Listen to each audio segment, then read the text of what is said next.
But joining us right now, arguably the biggest winner of National Signing Day Part 2 was this guy, Sam Pittman. Yes, sir. Head coach of the Arkansas Razorbacks. All right, Coach, let's go through this process. Late into after the first signing period, Arkansas is like hovering like right at 100. Then you get hired, it's around 70, all the way to a top 30, top 40 type recruiting class. What's the magic sauce? Sauce to it, you know. We've got a good staff. They went out and sold the university, and you know we have a lot to talk about here at Arkansas, and so we went out and tried to get to know people as fast as we could. You know, we didn't have quite as long as we'd like to have, but we were pleased with our recruiting. At the end of the day, we were pleased with it. Obviously pleased, but you're talking about you don't have a whole heck of a lot of time. So you get that job back on December the 8th. Is it talking to all these kids that were already committed? What was the day-to-day process you had to make sure you nailed?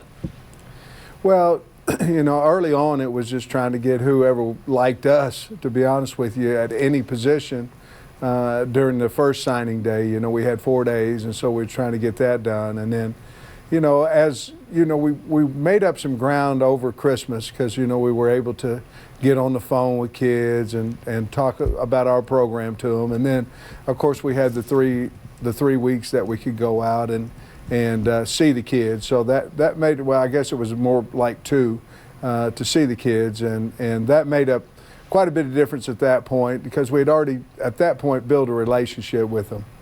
When you're talking about building a relationship, it's interesting. You've been known as an unbelievable recruiter back for the days over at Georgia, but when it comes down to it, it's kind of a handwritten touch. And there was one of the high schools there was talking about they always receive thank you cards from coaches, but normally from one coach. Is it true that your whole staff writes these thank you cards?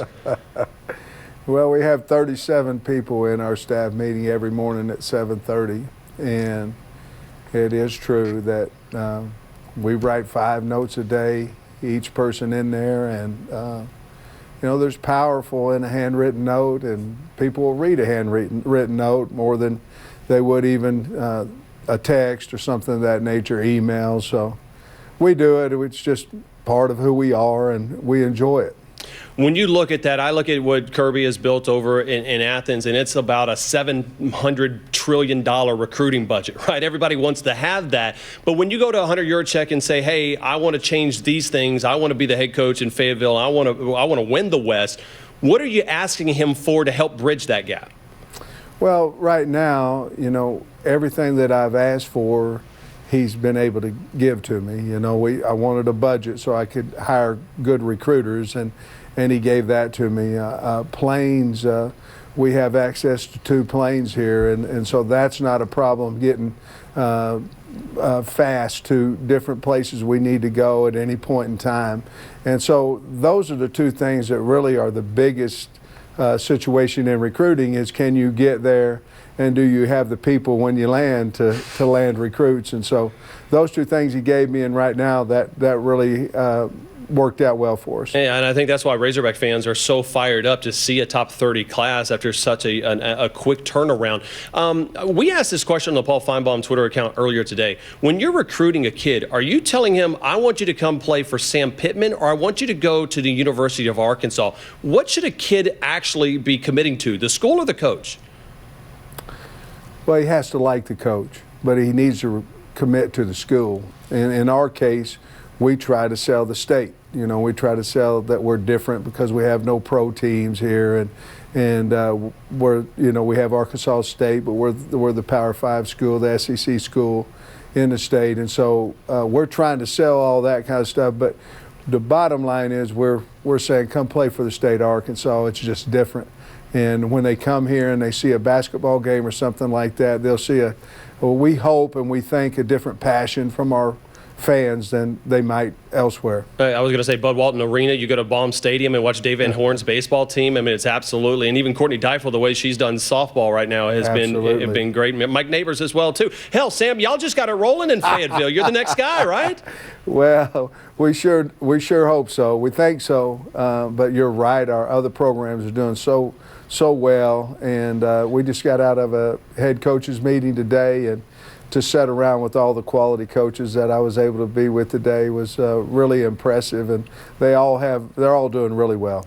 When you look at this, one of the kids that was a big name, Malik Hornsby, coming in, and that was kind of maybe the highlight guy. Yeah. What do we know about him, and how well do you think he can fit into what you want to do offensively? Well, I think he fits in perfect with what Coach Browse wants to do, and you know, a ride and decide type guy, a dual threat runner and thrower. He's got a cannon for an arm. He obviously ran 10.7 or a little faster in track. So, he's exactly what we were looking for in our recruiting and for our offense. And, we're just really ecstatic that we were able to get him. What's another name that we're going to be talking about on Saturdays here in the SEC? I know you got a bevy of different kids, but who do you think can stand out offensively? Offensively, I really like our offensive linemen that we got, Marcus Henderson and Ray Curry Jr. So I was proud of the guys, and of course Jalen St. John. I was proud of those guys. I think SEC's won in the trenches, and we needed to go out and get bigger, and we did there. So I think you'll see an improvement there on the O-line, and then of course Felipe Franks is a guy that's proven that he's done it in the SEC, and we're excited, really very, very excited about him. Well, you go back and Felipe obviously transferring over from Florida. How do you have that conversation when he comes in and also, hey, we're going to go after Malik and we're going to go after recruits? What's that relationship like, and how do you manage that? Well, if you're going to go in the grad transfer portal, the number one thing, you don't want a guy to be worried about a freshman that's coming in. You want a guy that has that kind of confidence that, look, this is going to be my team. Now, he's going to have to earn it just like everybody else does, but you want that confidence and, hey, I've done this before. I can come, I can help this football team, and I embrace that, and that's what he did. All right, enough football questions. I want to know more about you, the head coach. So you got some new digs, I understand. You just get a new home there in Fayetteville? What is that all about? But that's a big deal, right? I guess did you purchase Mike Anderson's home there in that area? Well, I guess I did, because it was on every TV station down there.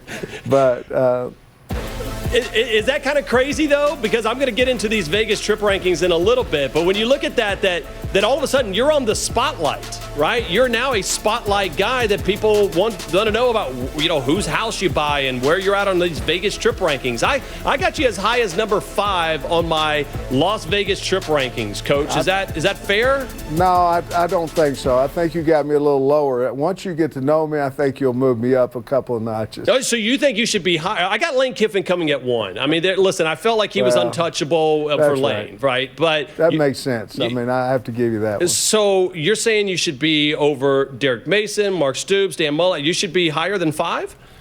Well, I just feel like once you get to know me that you'd run me up that ladder a little bit higher. Okay. With that being said, if you're going and you're spending 48 hours in Vegas and you're only able to take one other SEC coach, who you calling and saying, all right, 48 hours in Vegas, let's go? Well, I just worked for Kirby. I think I'd ask Kirby if he'd like to go out there and hang out with me for 2 days. Would it be fun? I don't know. Would he berate a blackjack dealer, or would he be in a good mood? Oh, no. Coach Smart's a great guy. He's hilarious. He's funny. No, in those settings, he'd be a lot of fun to be with. All right. I also had Jeremy Pruitt coming in at 14th. Did I miss the boat on that as well? Is that too low on Pruitt or what? I don't know. I think he'd be a good guy to go out there with too, but I don't know about that one. Coach, what I do know is that you had a top 30 recruiting class. You've got Razorback fans fired up, and you're having fun doing it. I think that's what I take so much about this, is that we put all these coaches on a pedestal, but every time I see you, there's a genuine joy and excitement in what you do, and I think that's lost in big-time college football. So credit to you for doing that, and best of luck in the future. Well, I thank you, and as always, thanks for being so kind to me and the Arkansas Razorbacks, and we enjoy our time every time we have a chance to get on your show. So far, so good, and we'll rank you higher on those top 5 rankings soon. There he is, Coach Sam Pittman, joining us from the Arkansas Razorbacks. Great stuff. Again, The football stuff works itself out, right? We'll know more about Arkansas once we get into spring football. We'll learn more what that offense is going to look like with Kendall Briles and Hornsby and Felipe Franks. A lot of times we try to find a little bit way of knowing who the coach is, and Sam Pittman's one of the new cats here in this conference. We just had Coach Sam Pittman of the Arkansas Razorbacks on the show, and I want to bring you guys in here on this conversation about the expectation level. Brams, let's start with you right off the bat. What do you expect from Sam Pittman in year one?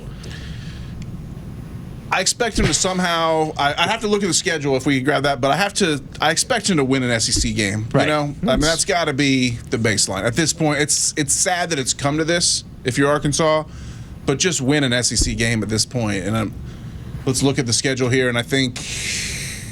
All right, so where is it? Is it at Mississippi State early? Of course, they're making a change as well. I mean, you figured Alabama, LSU, at Auburn, those are tough roads to hoe. At Missouri. At Missouri, that's the one. Ole Miss, you get them at home. Here's the deal. I'm not so – I hear what you say, Brams, but Kubiak, I want to build upon this and say – it's not really what I want to see in year one. I really want to see, is he going to energize his fan base? And I feel like he's already 1-0 with having such a huge signing day and to make so much headway this late. I agree with that, but I have a saying that I like to throw out in various contexts. Should be good. It doesn't matter how you get there. You just got to get there. I mean, you got to give me one win, Sam. You got to give me one SEC win. Wally, before you go, I do want to talk about where we are right now because on programs like this, and I'm sure on yours and in the circles you communicate in, there is such a debate about getting back, doing it right. We haven't had a chance to talk to you since this great national debate about the college football season and every other season for that matter has been topic A. Where are you on this, and can it be done right? I think it can, but I think they've got to go really cautiously and be prepared to say, whoa, we're going to hold off. You can't, just because you started doesn't mean you have to finish this if it's going to endanger any of the kids' health or, you know, it's very critical that the student athlete be the focus on this and not the economy, not the fans, but the student athlete has to be the number one concern. And we all know that we're going back, we're opening up, and it's all for the economy. We know that, and we have to because we don't want to go into a depression. None of us do. I personally hope it works. I miss college football. I'm going to miss it terribly, and I want them to play, but I don't want anybody's life to be endangered. I'm at the point I've heard, and I'm sure you have too. You've read and heard so many numbers, positive and negative, that it's almost like it's a numbers game. The whole thing has become like a political debate, and it's at this point and juncture, we need to be listening to scientists and doctors and not athletic directors and commissioners. And we both have been around long enough that while I have great respect for all these people, you made a good case a minute ago that money is driving this in many ways, and you have to talk the safety game, but I wonder how clouded they are going to be, and ultimately, you know, will university presidents be the overseer here because they understand too, especially at places in this part of the world, how important college football is. Right. And I'll know more tomorrow. Hunter Yurchek, the Arkansas athletic director, is having one of those Zoom casts at 11 o'clock to explain all their procedures. They've been kind of tight-lipped. They haven't really reassured the public that everything's hunky-dory because they've kept their cards so close to the vest. And I don't know why they felt like they had to do that in this kind of situation, but it's kind of the environment we live in college athletics now, is to not share anything. But he does have a press conference tomorrow, and he's going to spell it all out. And I think that one of the things that disappointed me in the initial announcement that they were going to be back on campus was the fact that they're only going to test them one time unless they show symptoms. And I know the test is expensive. I think it's about $1,000. And, you know, a lot of insurance companies may not pay it. So it seems to me they'd be taking more precaution for the athletes than okay, we're going to test you one time. And I'm sure they're going to take the temperature 2 or 3 times a day, but I would think like once a week you ought to be testing these kids because it becomes an epidemic on campus if they start getting it. No doubt, Wally. I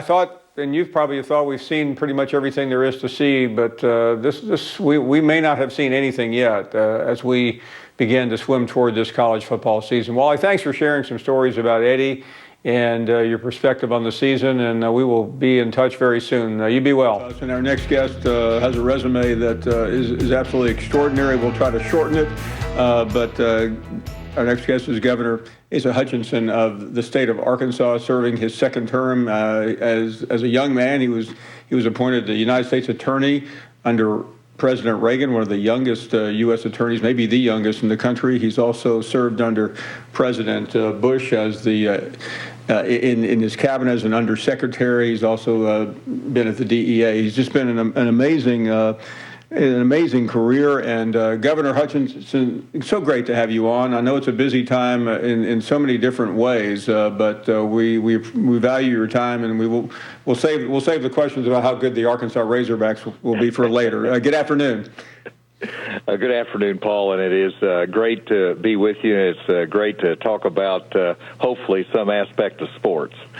No, and there are some other questions I want to get to later, but you have been among the very earliest governors reopening the state of Arkansas, which portends good tidings for what we care about the most on this program, the activity of sports.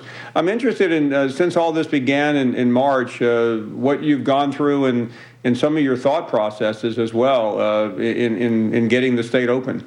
Really never closed, I don't think, but it certainly opened more than most states. Well, that's right, Paul. We actually did not enter a shelter-in-place order.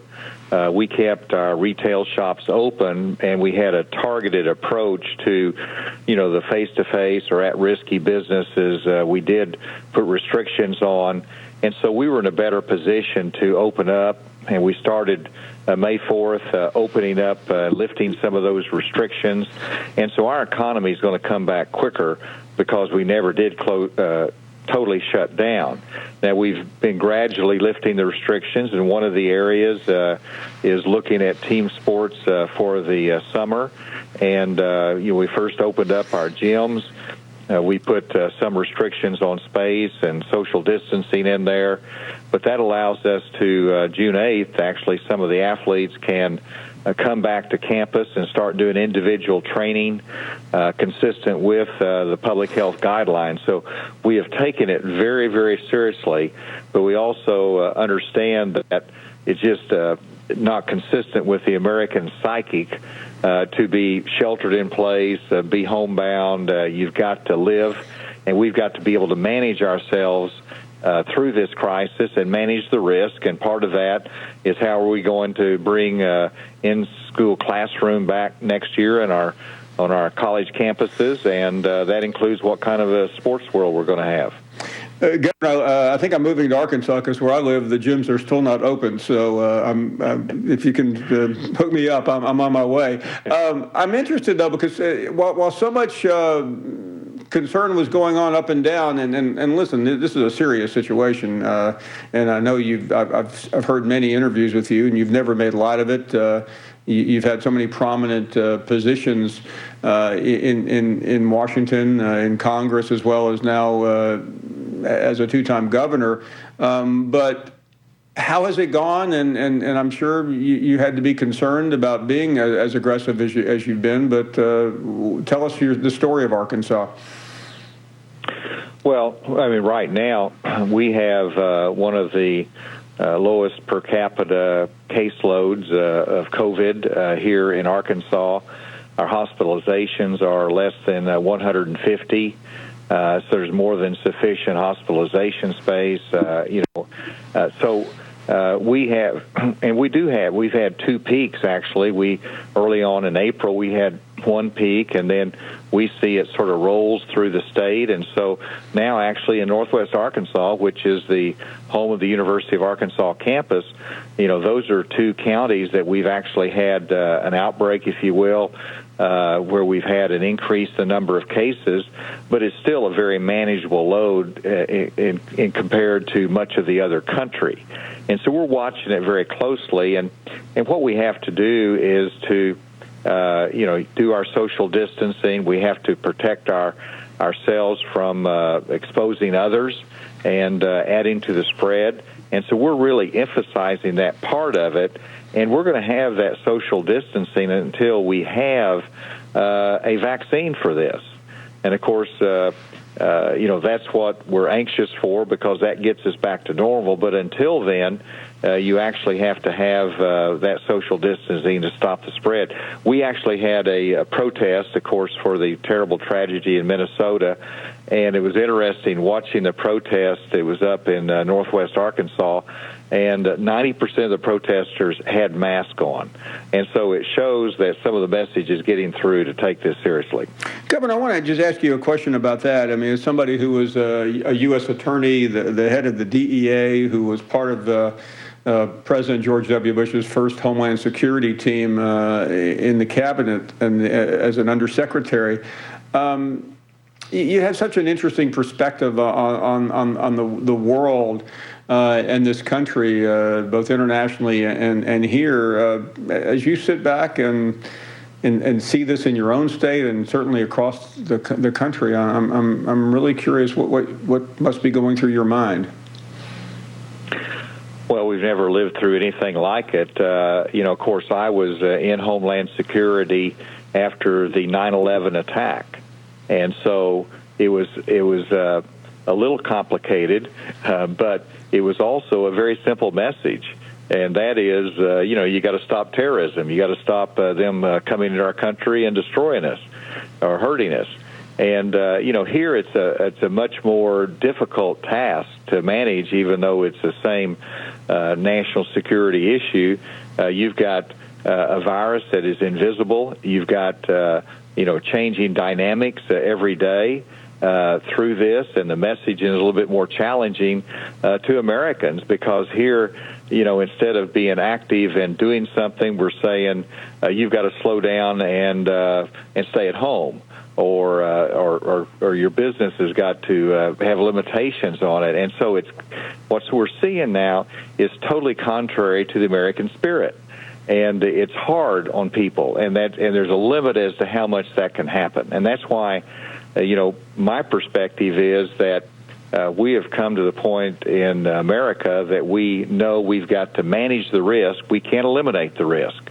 And so you got to manage it so that we can be healthy, we can protect each other, but at the same time we can go to work every day, we can earn a paycheck. We don't have to rely upon unemployment payments, where you can actually run your business and customers can come in and feel safe, where you can go to school and you can actually learn and be instructed. And so we've got to move in that environment, and that's what I'm convinced of, is that we've limited the American spirit about all we can, and we've got to have a dynamic economy. We've got to grow again, and we've got to do it somehow consistent with our public health requirements. And I think that we can, as long as we're careful about it. Governor, you're too young, but certainly being the chief executive of that state, there's such history in Little Rock. In the mid to late 50s, we've had conversations like this for my lifetime, and I know yours. And I wonder, do you think this is just a flashpoint in history that we have occasionally, or do you think this is the beginning of some new movement that none of us really saw coming? And we're speaking, of course, of the current yes, the protests and the conversation. Yes, I think it is a somewhat of a turning point. I mean, it's a big deal.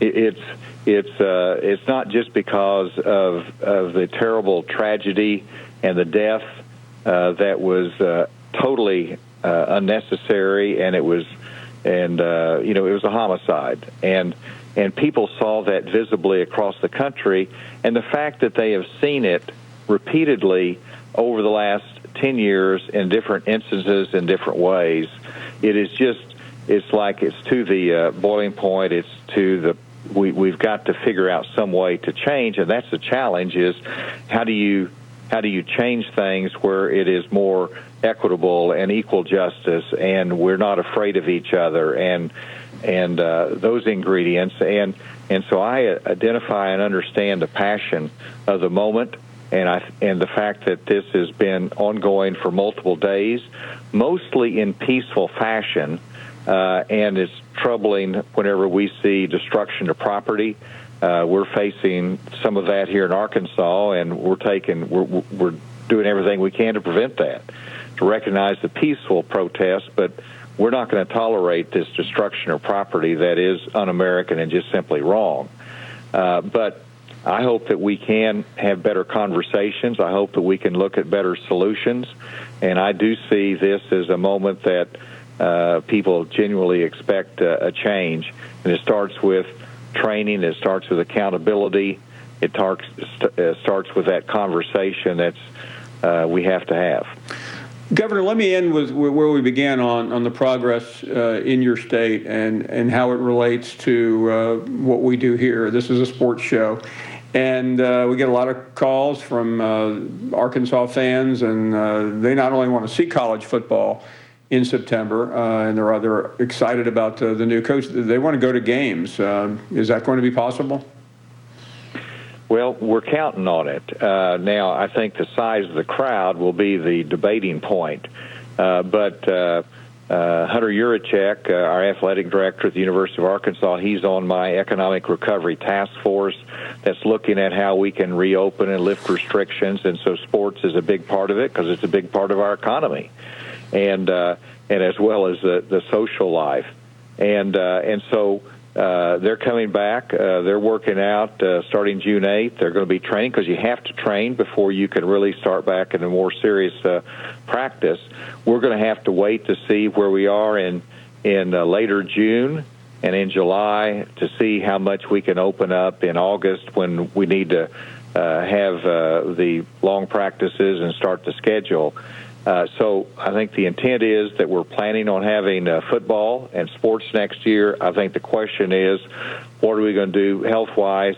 I think you can protect the athletes. You can do some instant testing on site and make sure there's some safety there for the fans.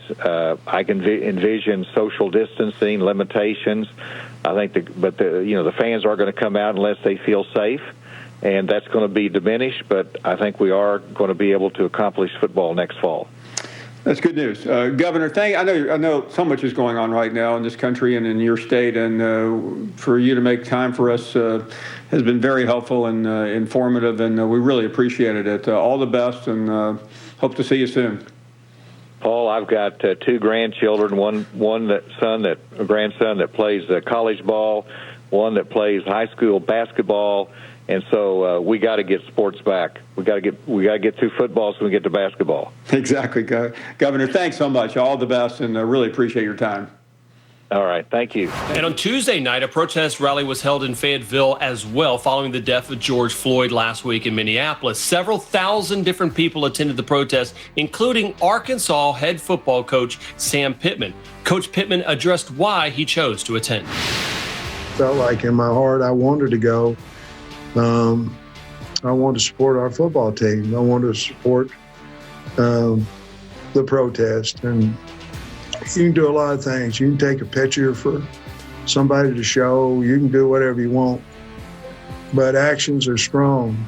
And I didn't go down there if someone take my picture. I didn't go down there. Went down there because I wanted to support the players on our football team and their families. Hate to rush, but we have a guest waiting, and we are really excited about welcoming back to the program Coach Sam Pittman, the head coach of the University of Arkansas. Coach, it's been a while, and we certainly hope you've been well during this incredibly unusual time in our lives, all of our lives. Good afternoon.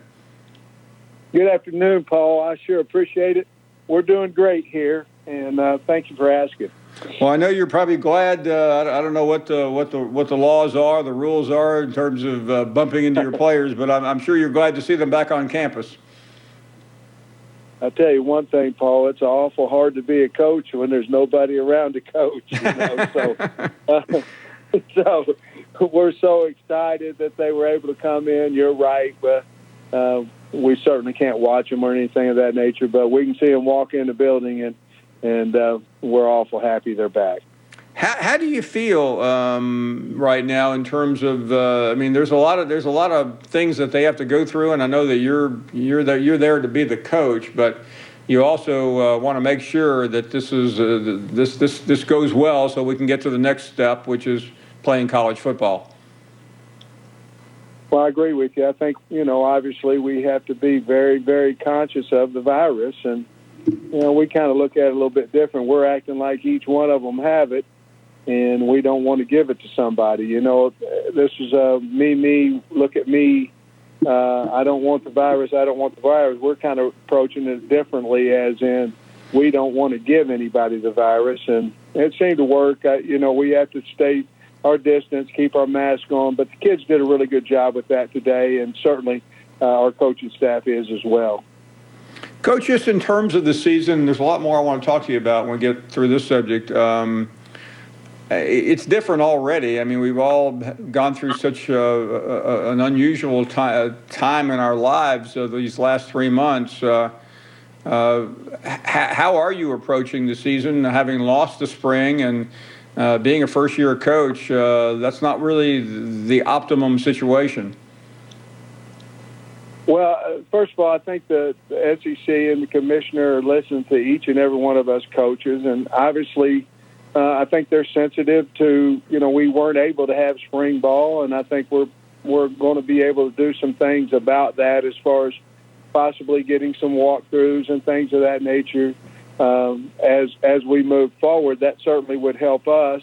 It's not only, Paul, who's number one, who's number 2, 3 on the depth chart. It's also about, is this guy a left tackle? Is he a right tackle? Is he a free safety? Is he a strong safety? Things that we could have answered with spring ball that we weren't able to. So we're going to try to make up for that a little bit here in the off season if we can.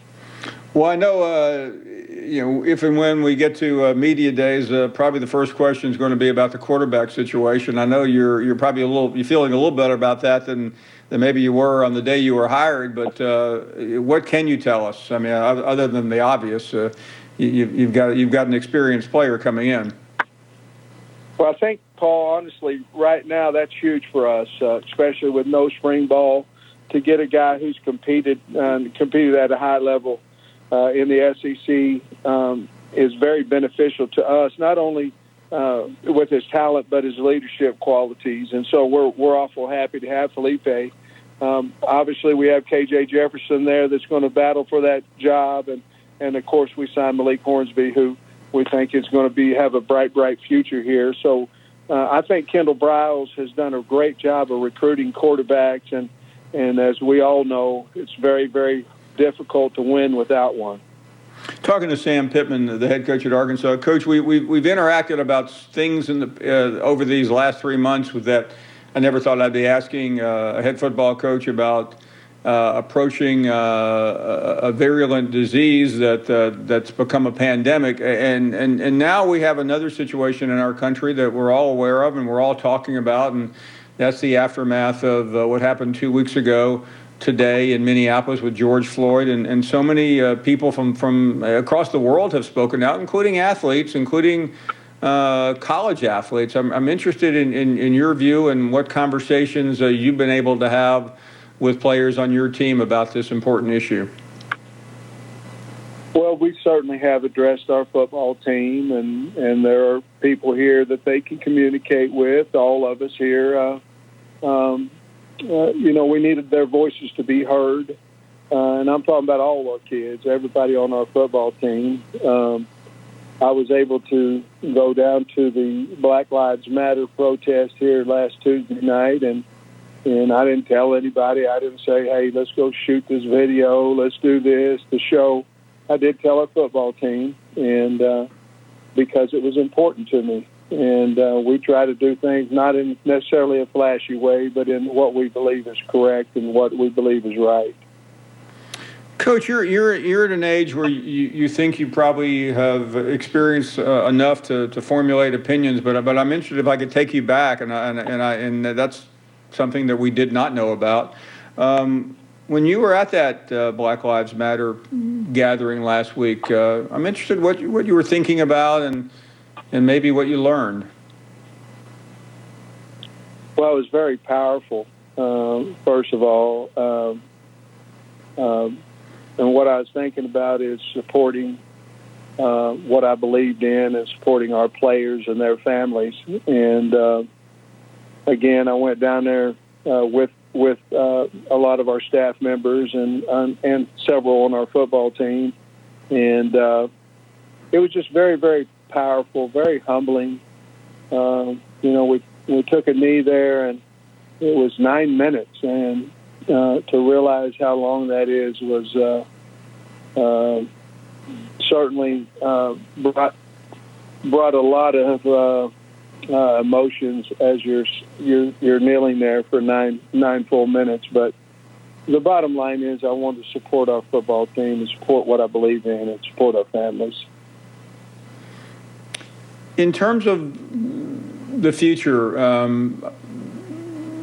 young people have spoken out about things that have happened in their program, and I was on a program this morning on ESPN, and a former athlete said that young athletes have power today they've never had, and some wonder what that will mean to coaches who, I mean, we all know football. It's the head coach is usually the last word. You sound like I know you're a tough coach. I've followed your career certainly at Georgia and other places, but how do you think this is going to work now in the future with young people having a much louder voice and a more influential voice than they've ever had before? Well, I think we can either embrace it or we can be afraid of it. We still have to be the end all of making decisions, but we have to become, or not we, I'm speaking for myself, I have to become a better listener. And, I'm not afraid to take things to my staff and talk it out and try to figure out what's best for our football team, best for our kids, best way for us to win. And if we're willing to listen to our staff, we have to be willing to listen to our players. And if what they say makes us a better community, a better team, gives us a chance to win, then we should listen to it, and we certainly are open to that. Coach, thanks for your honesty. We really appreciate you coming on, and we also look forward to seeing you and everyone hopefully very, very soon. Be well, and hope to see you in the coming days. You're a good man. Appreciate you. Thank you, Have a good Coach. day. You bet. It's great to have you on. Some really interesting comments here from Coach Pittman, especially about his interactions with his players and what happened last week at that Black Lives Matter meeting. When it comes to the postseason, the NCAA eased its bowl eligibility for this year. Teams can count 2 games against qualifying FCS teams towards bowl eligibility for this upcoming season. This would just be for the 2020-21 bowl season. And of course, there are a lot of conversations surrounding the future of college football right now. One of those will be continued in a hearing next Wednesday. A congressional committee will discuss ways to protect the integrity of college athletics, focusing on federal legislation to address intellectual property rights and revenue associated with players' name, image, and likeness. Discussions about the impact of sports betting could also be on the table. Arkansas Athletics Director Hunter Yurachek spoke with reporters on Thursday. He said less than 10 Arkansas athletes and 2 staff members tested positive for COVID-19. In following contact tracing protocols, there are about 20 athletes quarantining for 14 days. Over 300 athletes have returned to campus in Fayetteville so far. And looking ahead to the football season, when it comes to Texas A&M Arkansas, Aggies Athletics Director Ross Bjork said he'd like to see that game moved back to campus. That game has been played almost every year since 2009 at AT&T Stadium in Arlington. This year's game is a home game for Texas A&M. So if the SEC decides to move to a conference-only schedule, having that game in College Station would give the Ags 4 home games. Arkansas AD Hunter Yurachek addressed those comments by Bjork on Thursday with media. If that game is moved to College Station, I think it would only be fair that we get that return game here in Phil next year and then potentially resume in Dallas for the final 2 years of that contract. I wouldn't want to see Texas A&M get a home game this year and for us not to get that return game next year. And as we await the SEC's decision about fall sports and the start of football season, Yurachek was also asked about the possibility of moving the season to spring. It is on the list, but I will tell you it's the last option on the list because I think you really, as we talk, like September 5th has to be the first option, and then pushing it back a week or two, and then another week or two, and then maybe another week or two before you get to the spring option. I think we've got several options within the fall, but we just need a different trend in this virus right now. Well, and Hunter, thank you for making time. Every time we talk, I shake my head at what you and your colleagues are doing, and I hope you're doing well. Good afternoon. Paul, I'm doing great. Thank you for having me on and making the time today. I hope you're well. We are. I know certain things can be discussed, maybe some can't, but if we could go back a week, what was that experience like sitting there with your colleagues for the first time in nearly 4 months and contemplating some very important issues that everyone in intercollegiate athletics is approaching right now? Well, first of all, it was great to be together with that group. We have been on so many Zoom calls, and it's not an ineffective way to communicate, but not the best way to communicate. To be able to spend the day together, and as you said, we've talked about some very challenging and difficult times, and we're dealing with a world full of hypothetical situations and trying to make very challenging decisions with the best information that we have. What I can tell you is that we all are in agreement that we want to try to have a fall sports season, a winter sports season, and a spring sports season in some way, shape, or form, and we're committed to each other to trying to figure out a way to do that. And as we got towards the end of that meeting, one of the things we determined is we'll make better decisions and the best decision possible if we let a little more time lapse before we make any major decisions. It was reported today. Now, again, I say this because reports are reports, although I was on ESPN when my colleague Heather Dinich made this report, that there would likely be some decision, whatever that decision is, on July 31st. Not to put you in an awkward spot, but that's a week and a half from now. Assuming that is true, or sometime near that date, and I think the commissioner alluded to us last Monday night that 2 to 3 weeks was the timetable. What are you and your colleagues looking at and trying to determine to help you make a better decision? Well, when we met Monday, we were just starting the summer access for football players where they had an opportunity to interact with their coaches and the 8-hour rule. And then this Friday, we'll start the 20-hour enhanced summer access. And we want to really see how that plays out on the football field as our coaches can more engage with those student athletes and spend more time with them.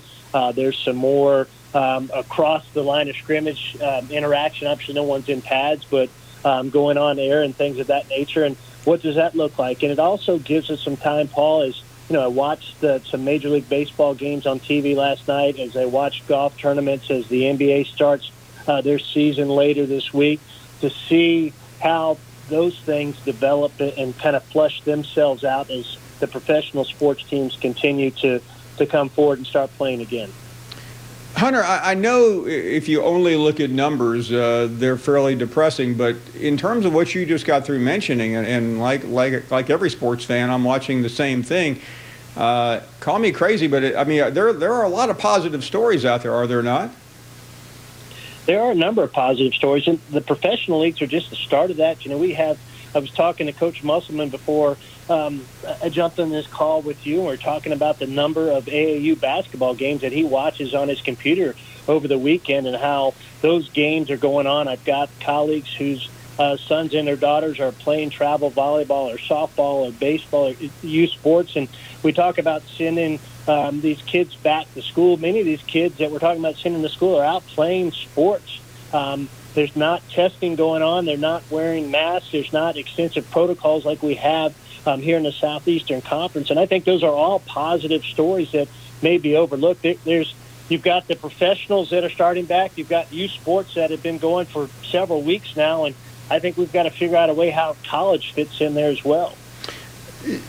Do you? I know everyone reports to someone, I guess. So there may be somebody that doesn't report to anybody, but ultimately, how do you think, or what do you think is the next step? Is it making a determination on the first game? Is it making a determination on dealing with non-conference, or is it determination on we're having a season that just may not start on the date that it's supposed to?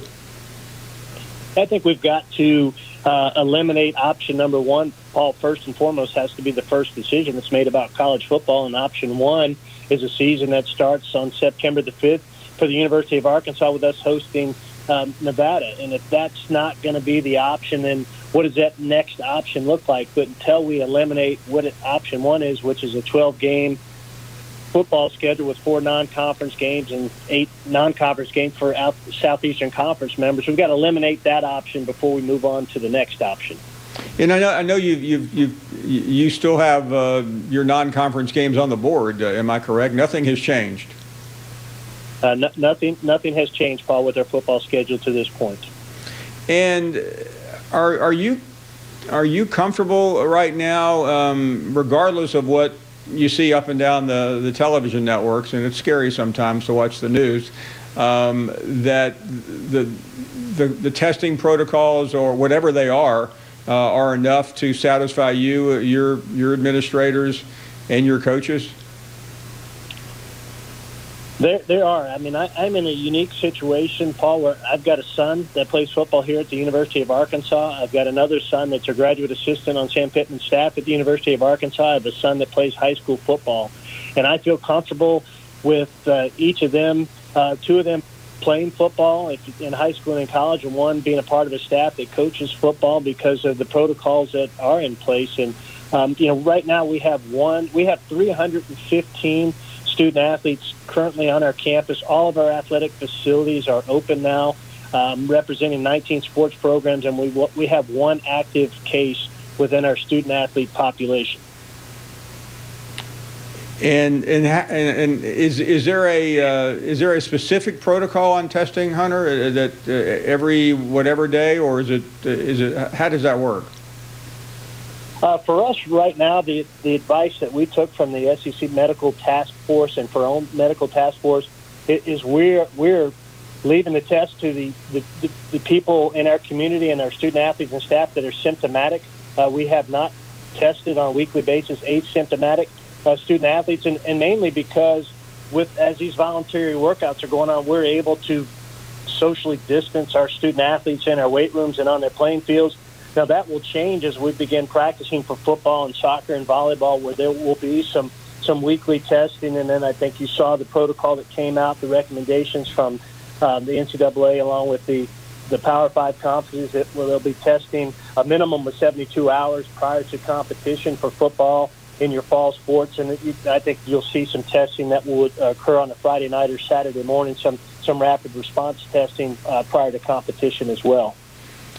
Wrapping up here with Hunter Yurachek, as we move forward, I know we've covered it all, but is there?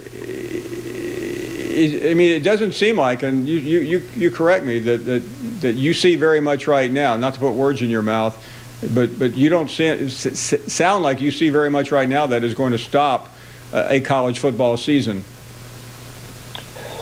Well, here's what I will tell you, Paul. Like, what is happening on our campuses right now, at least the 14 SEC campuses, and the protocol that's in place is very, very positive. What's happening in some of our communities and some of our states is not as positive. So if I just had to make a decision based on what is happening on our campus and how within our campus communities that we're able to protect and provide great medical services and testing for our student athletes, I would say yes, we can start, but there's going to be a lot more that goes into this decision than just what's happening on our college campuses.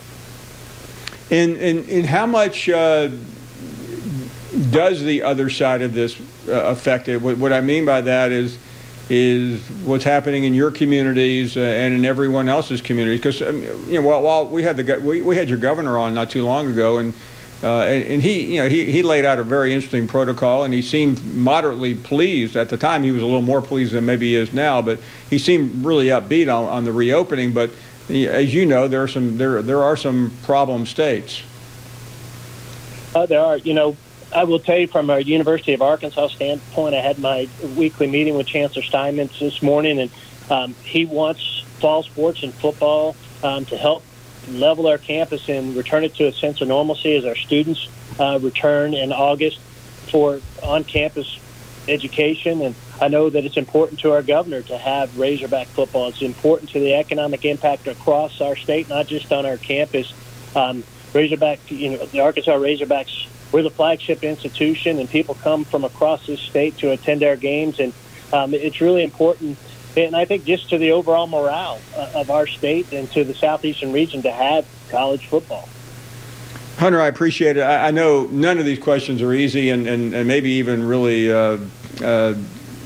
you can wrap your arms around the right answer at this point. But I do appreciate you sharing it, and I think it's important to hear administrators like you, especially to counterbalance a great deal of doom and gloom. We appreciate your time very, very much. Well, thank you, Paul. I appreciate your time, and I appreciate all you do for us. Thank you. Hunter Yurachek. Thank you. Great to have you on. Of course, Vice Chancellor at the University of Arkansas and the athletic director. And I don't know. I'm hearing more positive things today than I've heard in a while. I thought when we left the air Friday night, our next guest would maybe be our first guest to talk about his reaction to the upcoming schedule. That seemed like a year ago. Hunter Yurachek joining us. Hunter, the Director of Athletics at Arkansas, thank you so much for being with us. And I say that laughingly because it's been such a tumultuous weekend for a lot of people in college football. And it's great to have you on. And we're really eager to hear your thoughts on everything that is going on. Well, Paul, it's great to be on. And I look forward to the day where I can come on your show and talk about something that's really exciting, like student athletes playing sports and what the success they're having on and off the field. Well, we appreciate that. It's always good to have Hunter on with his perspective, of course, the Vice Chancellor as well at the University of Arkansas. Hunter, let's talk about what is currently going on today. And you're part of this conversation. There are so many reports, and it's almost impossible to keep up with them. Where are we right now in the SEC, as best you can tell us? So, we have a regularly scheduled call on Mondays, just like we do most days right now, and we're continuing to proceed, and we're obviously proceeding with caution, but we feel like we have a really good plan that started back roughly 2 weeks ago, and we announced a 10-game conference-only schedule. Early last week, we released a practice schedule that pushed our practice back to starting next Monday with just 20 hours a week for our student-athletes to help reacclimate them to the sport of football. We released our medical protocols by way of our medical task force late last week, and as you mentioned, we released the additional 2 opponents for each of us to play. And so we've got a plan, and we want to continue to work that plan, and we're not going to panic because another Power 5 conference may be making a different decision. In the Southeastern Conference, Greg Sankey does an incredible job leading us, and part of his leadership during the past several months is for us to be patient and take time in making decisions. These are some really impactful decisions we're having to make, and there's no need to rush into making those decisions.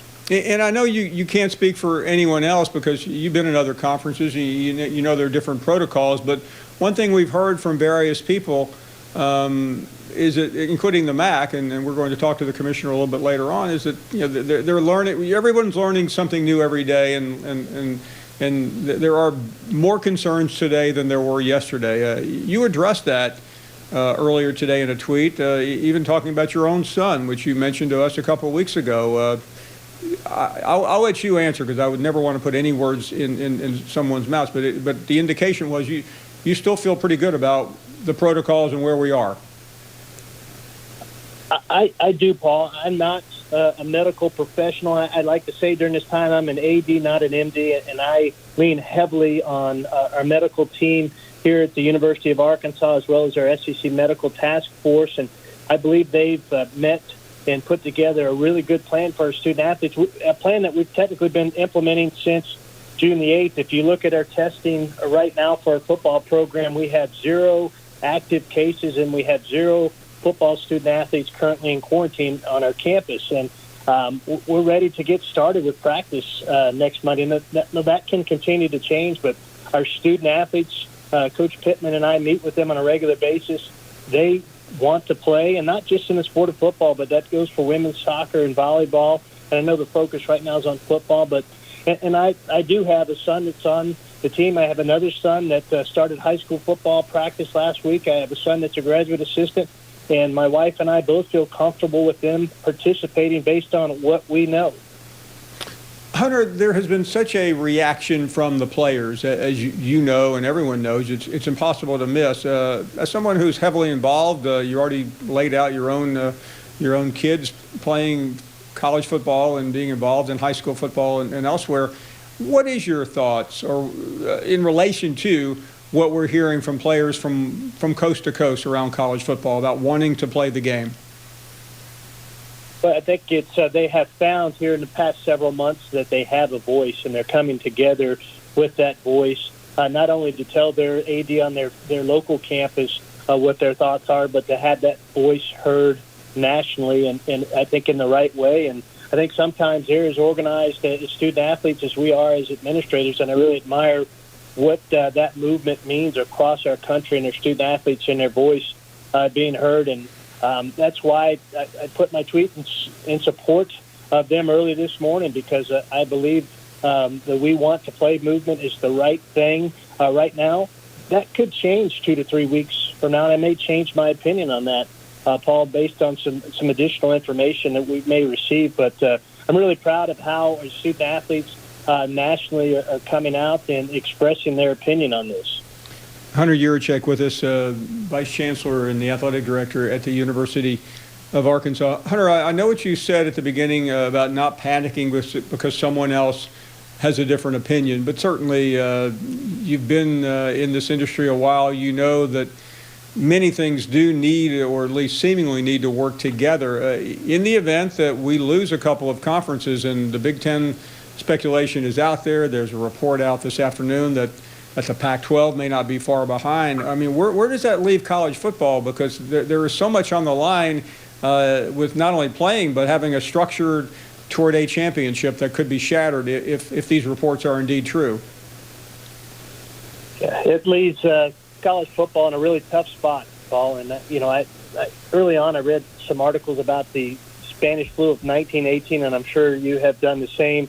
Read, and, back in, I think, 1918 and 1919, some schools played 4 or 5 games. Some played 7 or 8 or 9 games. I don't know that they definitively declared a national champion, but they played college football. We played college football. Last year was the 150th anniversary of college football. College football has survived a number of things during the past 150 years, and I truly believe that college football in some way, shape, or form can also survive what we're going through right now, and it may survive without all of the teams in the Power 5 or FBS participating this year, but college football will survive. Hunter, as we continue on, I know that you said not to panic. The commissioner put out a tweet a minute ago saying there's no reason to. But how do you hold? It's not. I mean, ultimately, the SEC has to hold together for this thing for the season to stay alive. How do you think that happens? I mean, just trying to preach patience with your colleagues, because it's not easy to stay firm when everything else is cracking around you. I think that's great leadership from our conference office that is holding us together.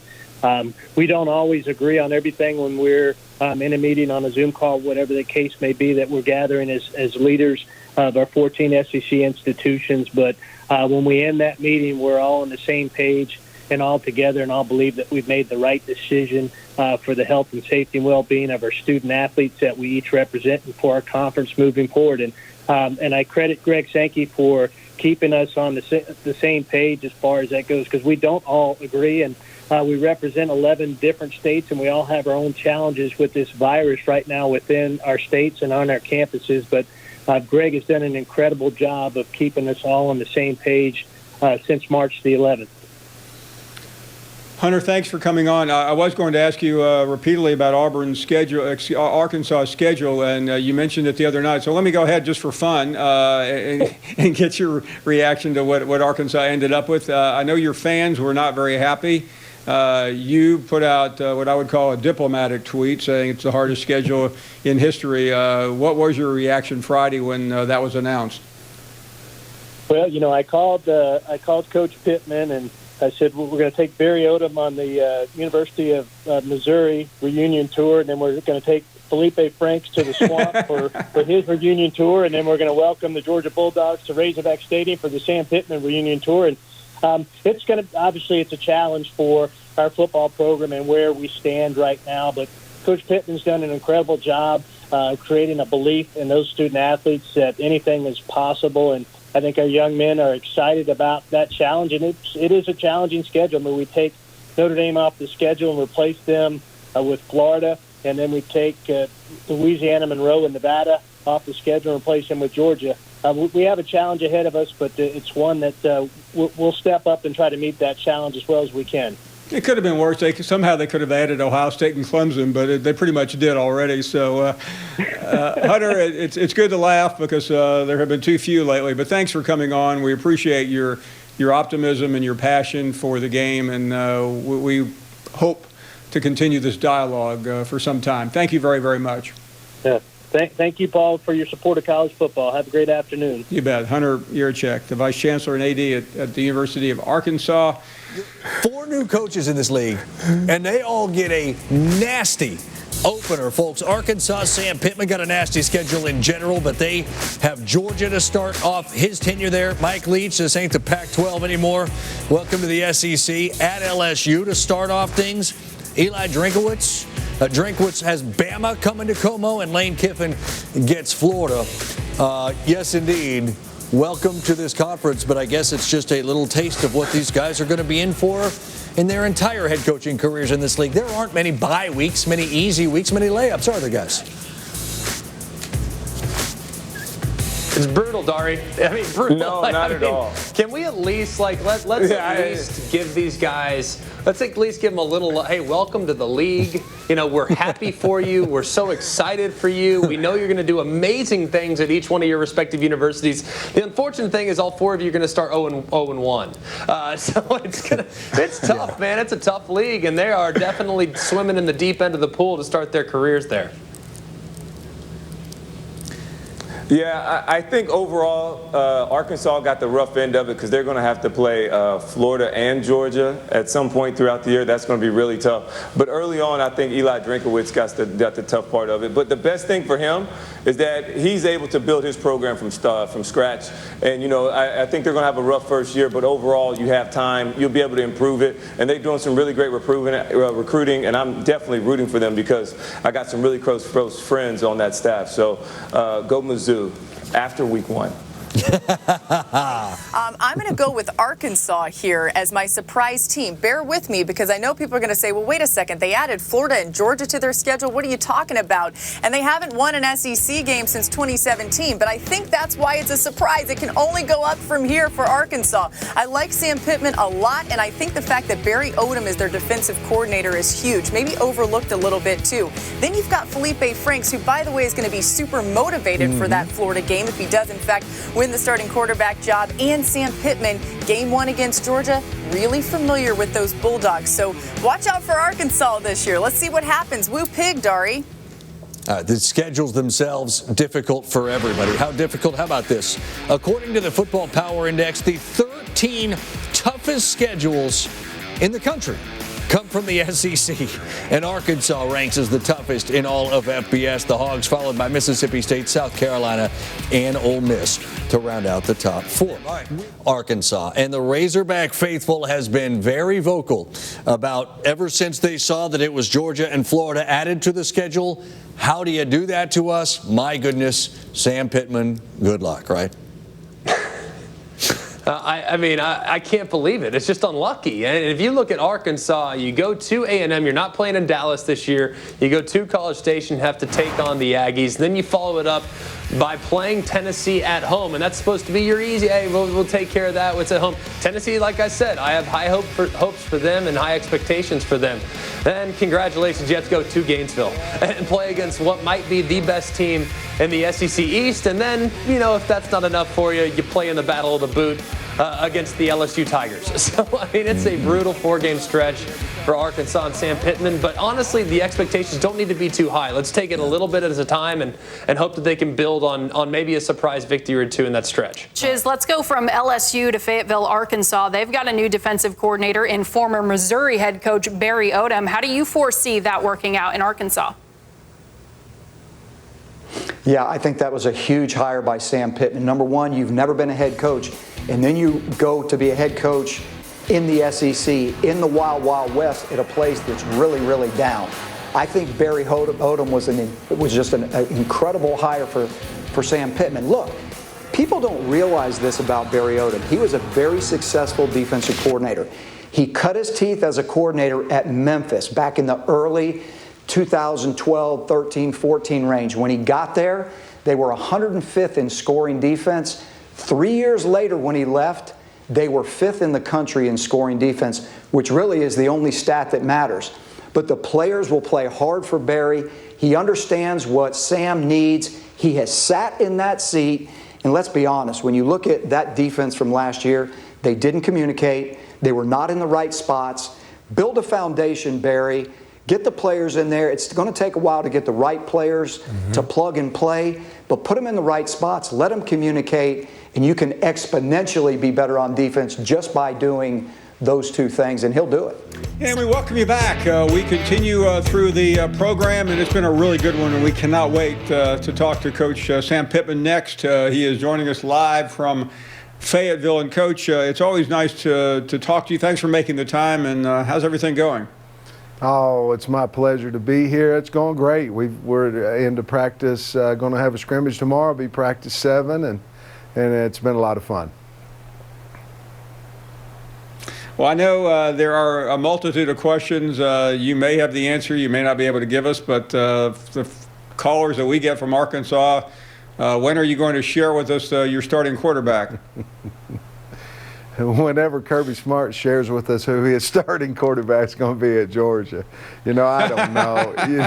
That's a good answer. You know, I don't know. You know, we've had a couple of guys running in there with the ones, and so we'll decide. You know, we're only 6 practices in, so we have a couple of scrimmages to go through and things of that nature. So we certainly have an idea who the top 2 guys are, and we'll figure it out soon. Okay, we're just trying to get those the Twitter sphere in Arkansas going crazy. That's all, Coach. I would since you mentioned the opener, and there's a lot of irony there. We had your boss on a couple weeks ago, and he was fairly outspoken about Arkansas's lot with the schedule. I know as a coach, you just line them up and take them one at a time, but. Do you feel like you and especially Coach Strinkwich were given a special indoctrination into the SEC as head coaches with the schedule you got?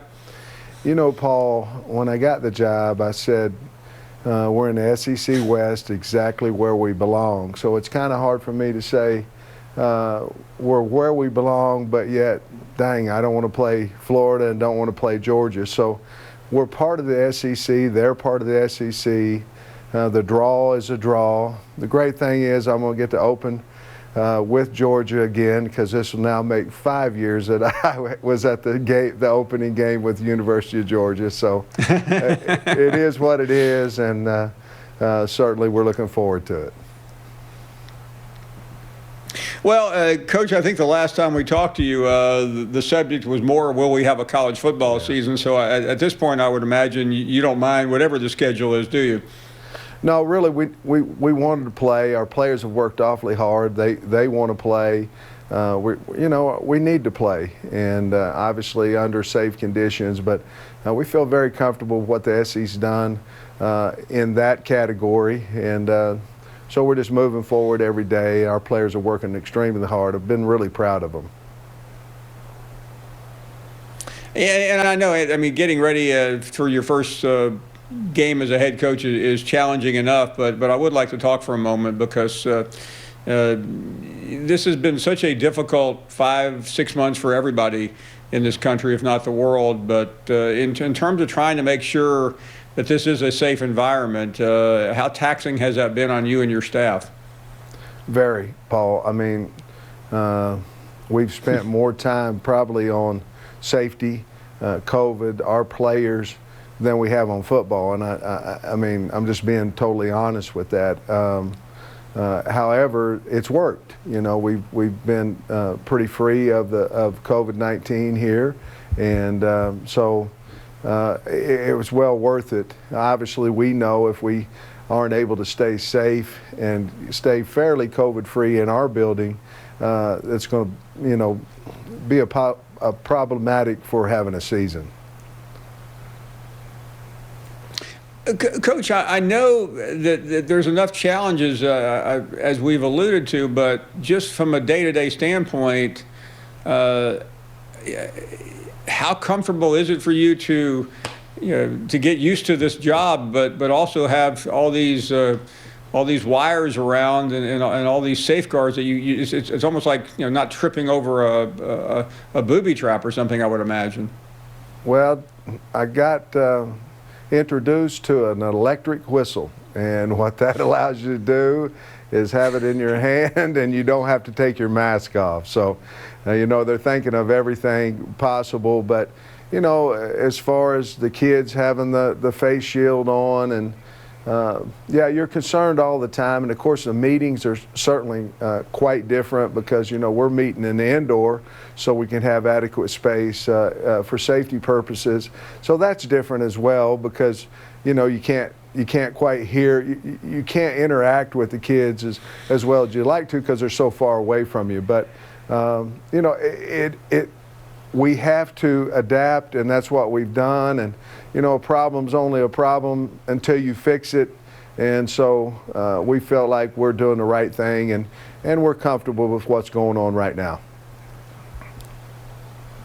And Coach, I mean, your reputation, you were considered among the very best, if not the best, line coach in America. That's not something you can do over Zoom. I'm curious, how has that been? And I realize you're the head coach, but you're still a very active coach when you're on the practice field. I am. I like to be. I've been pretty conscious not to just hang out with the O-line, but here recently I have been hanging out with the O-line, and we're trying to get a few things fixed. I'm sorry, Paul. I'm trying to get a few things fixed, but I'm trying to be very conscious about going around to all the places. And of course, I watch every rep of everything we do, walk through, individual, everything of that nature. And so if I'm not able to get around to everybody's individual because I'm down there stuck with the O-line, then I'm able to watch it on tape. And Coach, I know this is a common question for any first-year head coach, but you've been around, you've done quite a bit, you've seen it all. Have you, or what have you found to be maybe if there's a surprise and you haven't gotten to the first game yet, but how would you describe the difference between what you've always done and now you're the head coach, you're the final arbiter? Well, things that I wasn't in charge of is what I'm trying to do daily on the practice field, such as 2-minute, when to call the timeout, when not to, jump off sides with 20 seconds left. Are we going to move it back? Are we going to call timeout? Things of that nature that I haven't been directly in charge of, I'm trying to do on a daily basis at practice, so I'll be comfortable whenever we get into the stadium.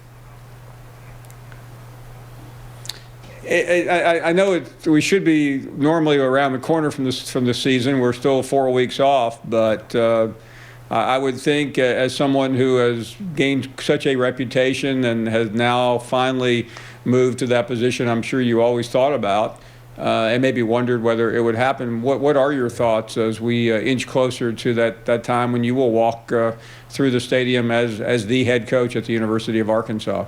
Honestly, Paul, it'll be emotional for me. I mean, there's a lot of people involved with the reason that I'm the head coach of the University of Arkansas, and ironically, Kirby Smart's one of those, and so we're playing his team, but without Kirby Smart, I wouldn't be the head coach at Arkansas.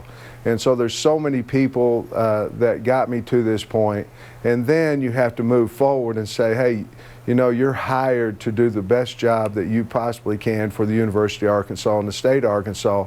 Then you have to move forward. But it will be emotional simply because I'm so grateful to be the head coach at Arkansas. And now you have the added challenge of having met so many people since you've been there, and I'm sure half of them are calling you asking for tickets because it's not easy to get into the stadium right now.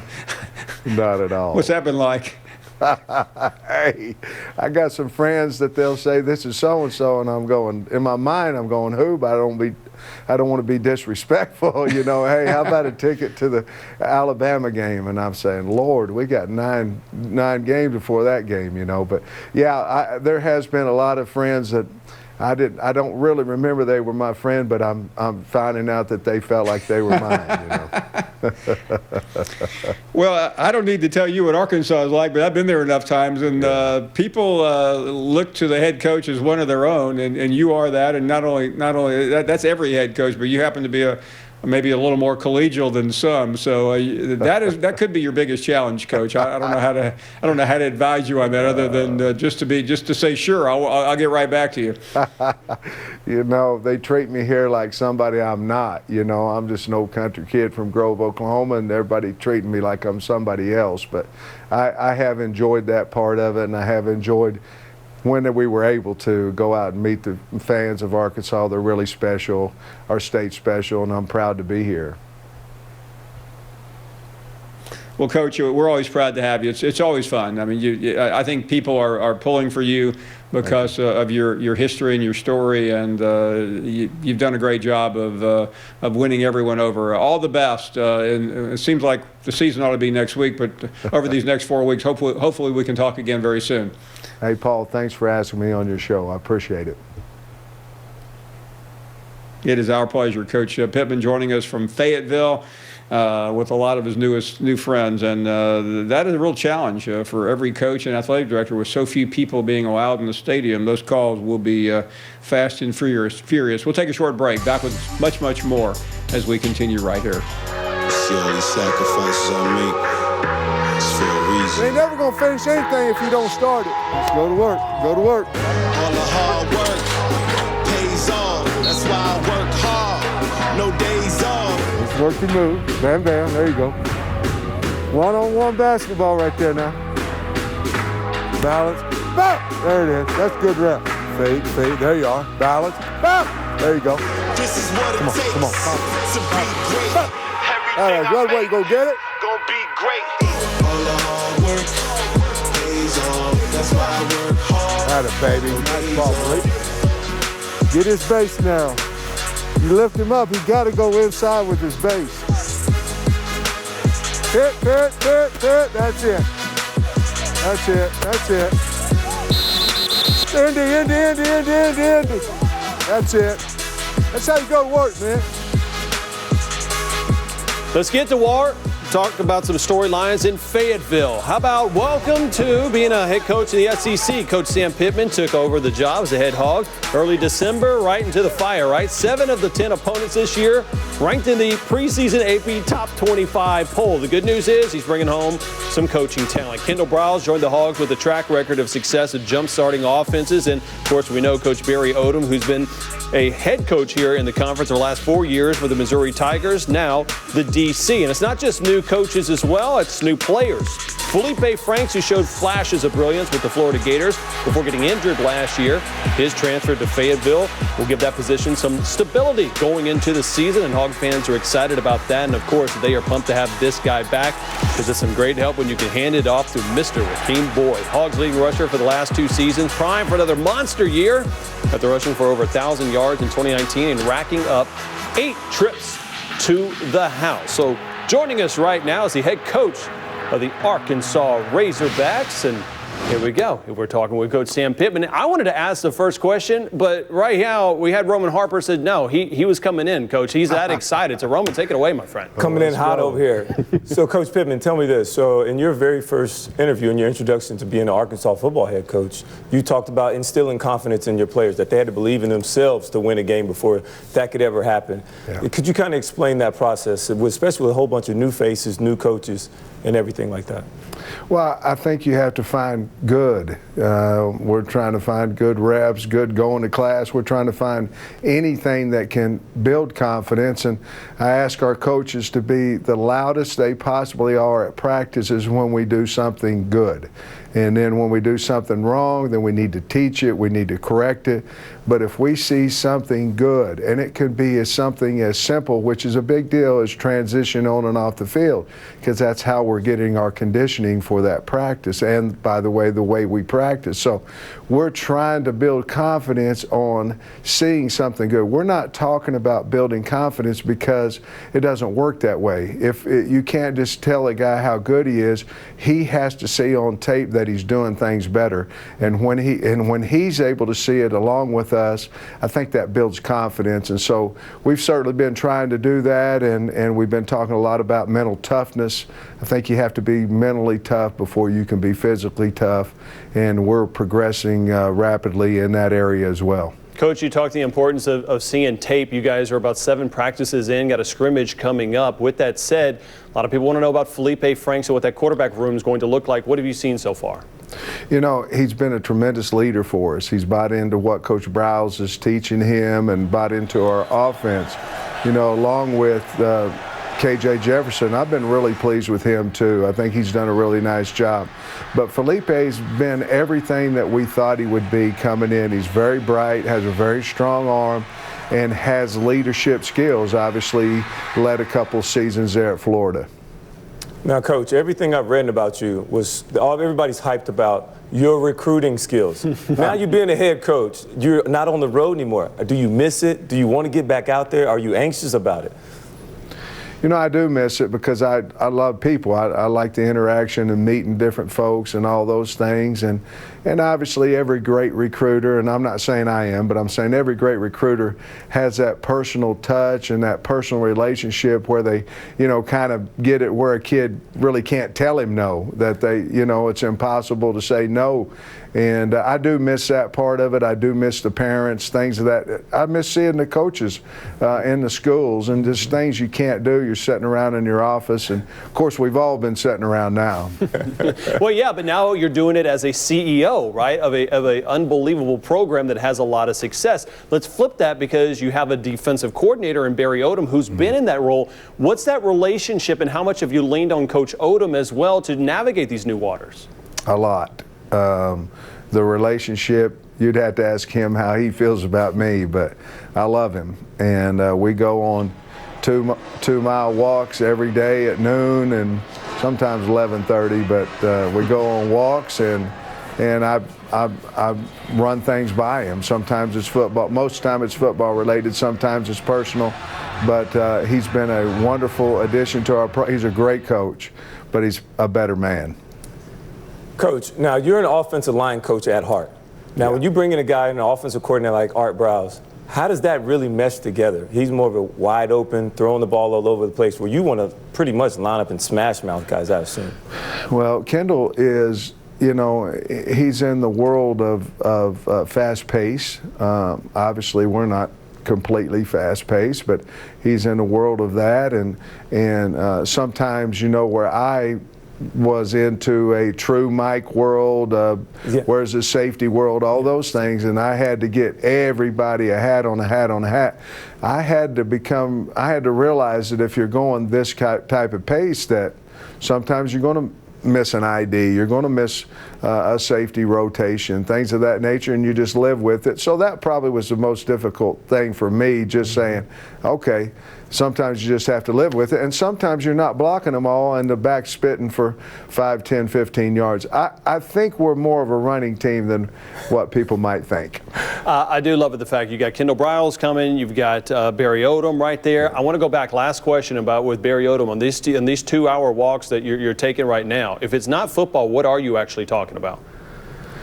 Well, we're talking about houses and his kids, and you know, his two boys had a scrimmage the other night, and his little daughter had kindergarten. went to daycare, and I'm just trying to get to know him. You know, I've known him for 20 years, but he's every bit as quality as I ever could have dreamed of having on a staff. Well, Coach, you got a great staff, you got a great program, you got a bunch of great kids. We look forward to having a great season coming up here on September the 26th. Thank you. We're so excited about it, and like I said before, this is my 5th opening with Georgia. I'll just happen to be on the other side this year. We can't wait for that one as well. Coach, we appreciate the time. Best of luck, all right? Thank you, guys. Appreciate it. How do you not love Coach Sam Pittman? If you could pick another running back out of the SEC, I think there's a guy in Arkansas who might be a little chip on his shoulder that he didn't make that list. Yeah, I don't blame him. Rakeem Boyd is a really good running back. Explosive home run type speed. You like that his offensive line is bringing back 4 out of the 5 starters. And the biggest addition is really going to be the head coach in Sam Pittman. When I interviewed with him last weekend, he really hit home that I know Kendall Browse and this wide open offense and want to be more up tempo, but he told me specifically, we are going to run the ball. We have a really good running back, and we want to be more of a physically dominant team up front, and Rakeem Boyd will benefit from that. Yeah, Boyd, certainly one of the strengths of that offense. Stinch, when you look at those 3 guys, what are your thoughts not only on the rankings, but on Rakeem too this season? Yeah, I like the rankings. You know, I like the way Najee Harris last year got more downhill. He was a more decisive, more deliberate runner. That was kind of the knock on him. I think even internally at Alabama is that he ran a little too pretty. Not the case, especially towards the back end of the season last year, was willing to get his jersey dirty. And then you look at Rakeem Boyd, you know, I think it'll help him having a potential run threat in Felipe Franks at quarterback. It often does. When you look at those top rushing offenses from a season ago, the top 4 rushing teams, they all had that quarterback run element. That will certainly help, especially the fact that Boyd, playing behind an offensive line coach that's now your head coach, a bunch of familiar faces up front, and then add that run element in at quarterback, I think that'll give Boyd a chance to put up better numbers than what we saw from him a season ago. You got to look next on the depth chart, right, to the wide receivers 2. Who are the guys we need to know? I know there's one in Fayetteville you're paying attention to as well. Who is it? Yeah, it's a guy that I want to throw to myself. Big physical receiver out there, Trey Knox. They got a couple of guys at Arkansas that look pretty good. A couple of guys that went out and put out some big numbers, but Trey Knox is a guy, when you look at him, size, he has the speed, and last year he had to fight the QB carousel there at Arkansas with all different types of quarterbacks behind him. But this guy averaged 13.7 yards of reception. And now he's going to have a guy, Felipe Franks, throwing to him, a guy who's consistently been in this league, knows where to put the football for those top receivers, along with Kendall Browse. You got Sam Pittman now as the head coach. They want to be physical. They want to run the football. So on the outside, you got some more one-on-one matchups. Trey Knox could be a guy that can make some plays. Yeah, Traylon Burks, the receiver lead coming back that led them in receiving last year. Roman, who do you have your eyes on when it comes to the new assistant spots this year? For me, I'm going to go where Chad Moore's just left, and that's Arkansas and the offensive coordinator, Kendall Browse. Because I look at, you insert Felipe Franks. He's automatically an upgrade from what you had at the quarterback position. You still bring back Boyd at running back.